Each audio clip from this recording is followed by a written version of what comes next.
Good evening, everyone. It's good to be back on. Trying to get this all set up, looking right. Yes, it's been a while since I was on. We were enjoying all the Thanksgiving activities and celebrations, eating a lot of food, and it was a great time, a very blessed time with family and friends. And so, but yeah, tonight I just want to come on here and I just want to encourage you with what God has been encouraging me with. I've just been receiving downloads the last couple of days. And so I want to share that with you. And I also want to share that I have a business coaching course on my website, monicafaithstrong.com, so you can go ahead and check that out. And go ahead, like, comment, and share. Let me know how you're doing. And make sure that tonight you have a pen and paper to take some notes, or a journal, or a tablet, or something. Because I think that I found some keys that I want to share with you. So one thing that really discourages me at times is when I am like doing everything that I know to do, and then it'll just kind of hit me, like blindside me, where I just feel like overwhelmed, or I feel like I just feel like this heaviness that I can't make it go away. I can't make it go away. It's just there. And so that has been kind of frustrating to me, because you think you're doing and what is the word? You're implementing everything that you know to do. And then this kind of hits you out of nowhere, and you think, well, where is this coming from? Why am I feeling this? And so that happened to me just recently, and the Lord took me to Psalm 77. And some of the verses kind of jumped out at me. And I think it's a chapter that is very easy to understand. And it's talking about how David was feeling very troubled. Like he was just crying out to God. And the one line that jumped out at me was in verse 2, where it says that my soul refused to be comforted.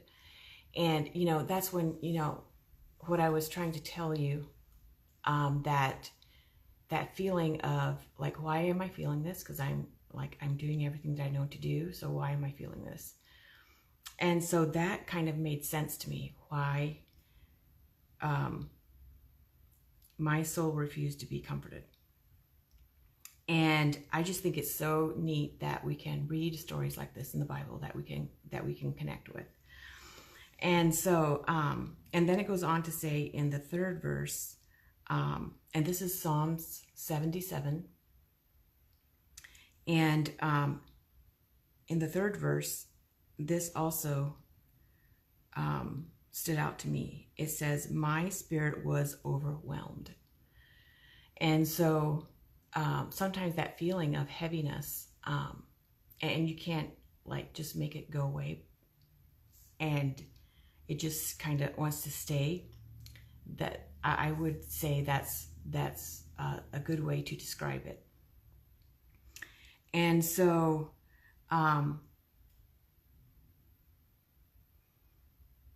he was crying out to God. He was feeling this, and he started questioning God. He questioned God about everything. He questioned him about, do you cast me off forever? Is your favor not on me anymore? And is your mercy gone? And then in verse 8, he says, does his promise fail forevermore? And that jumped out at me too. And so he was really struggling, and he was just crying out to God. And so he's very descriptive in what he's feeling. He's very, and he's just being open and honest with God. He's just laying it all out. And he's got all these questions. And I guess for me, it wasn't necessarily all these different questions. It was mostly just like, why is this not leaving me? And so, but what really stood out to me is then in 11 and 12, he says, I will remember the works of the Lord. Surely I will remember the wonders of old. I will meditate also of all thy work and the talk of thy doings. And talk of thy doings. And so in 11 and 12 is where all the keys are at. I will remember, I will meditate, and talk. And so what he's saying, and immediately after that, in verse 13, is when he starts talking about all the things that God has done. And he goes back to even like Jacob and Joseph, and how God speaks and does things through nature, and he also talks about Moses and Aaron. And so that is what we have to do. We have to look in our own life, and we have to look in the Bible to see what all God has done. And when we read that, we can be encouraged, and this can be lifted off of us just by talking about it, just by hearing about it, meditating on it, and remembering it. First, we have to remember it. And so that is why I wanted you to have hey, Michelle, I see you. So that is why I told you guys to have something handy, ready to take notes. And that is go ahead and write down what you know that God is doing in your life right now. And what he has maybe done in the last, however many years. And then you can also go back in the Bible and you can write down things that God has done in the Bible, because what God has done in the Bible, he will also do nowadays. And so we need to remember what God has done, and that is going to get us out of that overwhelmed feeling, and it's going to take us out of the heaviness. And so we need to remember, and we need to meditate on it. We need to meditate on it, and we need to speak it. So we need to be talking either to ourselves or to someone. And so when I was feeling that the other day, the first verse that I thought of was Psalms 3:3, and I just said, Lord, you are the lifter of my head, and I just speak that out. And then another thing that is really, really good to do when you are feeling overwhelmed, and that is to play Christian songs that are scriptures. And the one song that I really like is The Lord's Prayer by Hillsong. And just play that and hear those words of truth over you. And it's amazing how things can break off, and God lifts that heaviness off of you. And so I forgot to share. So as I was, just contemplating some of this stuff that I was getting, and just thinking about how it works, how we feel, and how to navigate some of that. I heard this quote: sometimes God takes you through something because he knows you are going to open your mouth and you're going to talk about it. Isn't that something? Like, that just hit me so much. Sometimes God takes you through something because he knows you are going to open your mouth and talk about it. And when you do that, you can help somebody else get free from the very thing that they are dealing with. And so, hey, Eli, I see you. Thanks for hopping on. And so I just want to encourage you with that. You might be going through something that you are like a beacon of light. You're an encouragement, and I want to encourage you to, when the time is right, talk about it and help somebody get free, or see the light at the end of the tunnel, whatever it is. And I just think that is so powerful and so good to remember that sometimes God takes you through something because he knows you are going to open your mouth and talk about it. And so that is one of the greatest tools that we have to come against the enemy, is to open our mouth and talk. That there are no secrets, and that we can bring stuff out in the open. We can speak truth. We can speak the word, and the enemy cannot have. He cannot have that. He cannot come against truth, and so and we can win the battle just by speaking truth. And so and then today,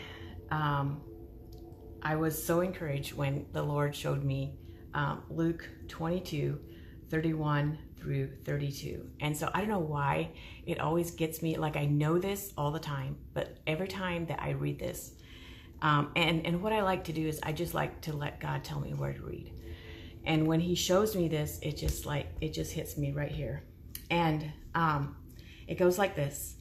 And the Lord said, Simon, Simon, behold, Satan hath desired to have you, that he may sift you as wheat. But I have prayed for thee, that thy faith fail not. And when thou art converted, strengthen thy brethren. And so there is so much in there. Like when he tells me that he's praying for me, Jesus is praying for me, that is so, that just gives me so much strength and so much joy. And then, don't miss this. He said, when you are converted, strengthen your brethren. And that just sealed the deal on that quote that I heard. Like it just confirms it. Okay, so in the New Living Translation, it says, when you have repented and turned to me again, strengthen your brothers. And in the Message, it says, when you have come through the time of testing, turn to your companions and give them a fresh start. And so I just want to encourage you that the trials that you are going through today is one day going to be a testimony that is going to encourage someone else. And so we can find peace in that. We can find purpose in it, and we know that God is not gonna he's not gonna waste our pain. He's not gonna waste our testimony. He's gonna use it. And so we want to be willing. We want to be ready to share and encourage other people. I just think that that can be one of our greatest keys, and just good habits to implement in our lives, to be there for other people, other believers, and maybe even people that don't believe, to help them believe, right? But to strengthen each other in our walk with God, that we can finish well, and that we do not give up, but that we stand strong and we keep going. And I just also want to just touch on this again, in Psalm 77, where David was saying that, do your promises fail forevermore? And so God has promises for every person. He has a call for every person. And so he has a path for you to go to, and he has things that he wants you to do and to have. And so I just want to encourage you to get with God, to know what that is for your life. And when he tells you what that is, I just believe for it and pray for it, and do what you need to do to get there. I just know this, that when I walked through my divorce, God told me that I'm not going to come and just rescue you out of that. I need you to walk it out. And so sometimes when we are in a hard situation, he is going to ask us to walk it out. He's going to ask us to do things that we thought we could never do. And when he asks you to do that, he's going to give you the strength and the courage. And I want to say empowerment, because I did things that I physically and probably mentally could not have done, just like, maybe 5-6 years ago. And so God empowers you to do things that are impossible to you, for real, like for real. I had people come up to me and say, they never thought that I would have the strength or the stamina to do everything that I was doing. And even just the wisdom to walk all of that out was just absolutely God sent. Like God provided for me every step of the way. And so, yeah, I just want to encourage you with that. I feel like maybe I went over it kind of fast, but go ahead and just rewatch it if there's anything that you missed. And time always goes faster than you think. So maybe, I hope I got it all in, because it was so much. Like, I was getting a little bit, on day one, and like I got Psalm 77 first, and then I got that quote, and some other verses, and then I got Luke today. So it was just a lot, and I hope it encourages you, and that I just pray that God gives you strength to walk out whatever it is that he has for you, and that you are successful and victorious. Amen. Okay, I hope you guys have a great rest of your evening, and I do not know for sure when I'll be back on, but hopefully it doesn't go another whole week. It's been, I think, a week and a half since I was on. So yeah, okay, I'll let you guys go. Thank you so much for hopping on. Goodbye, Instagram. And if I remember how to do this.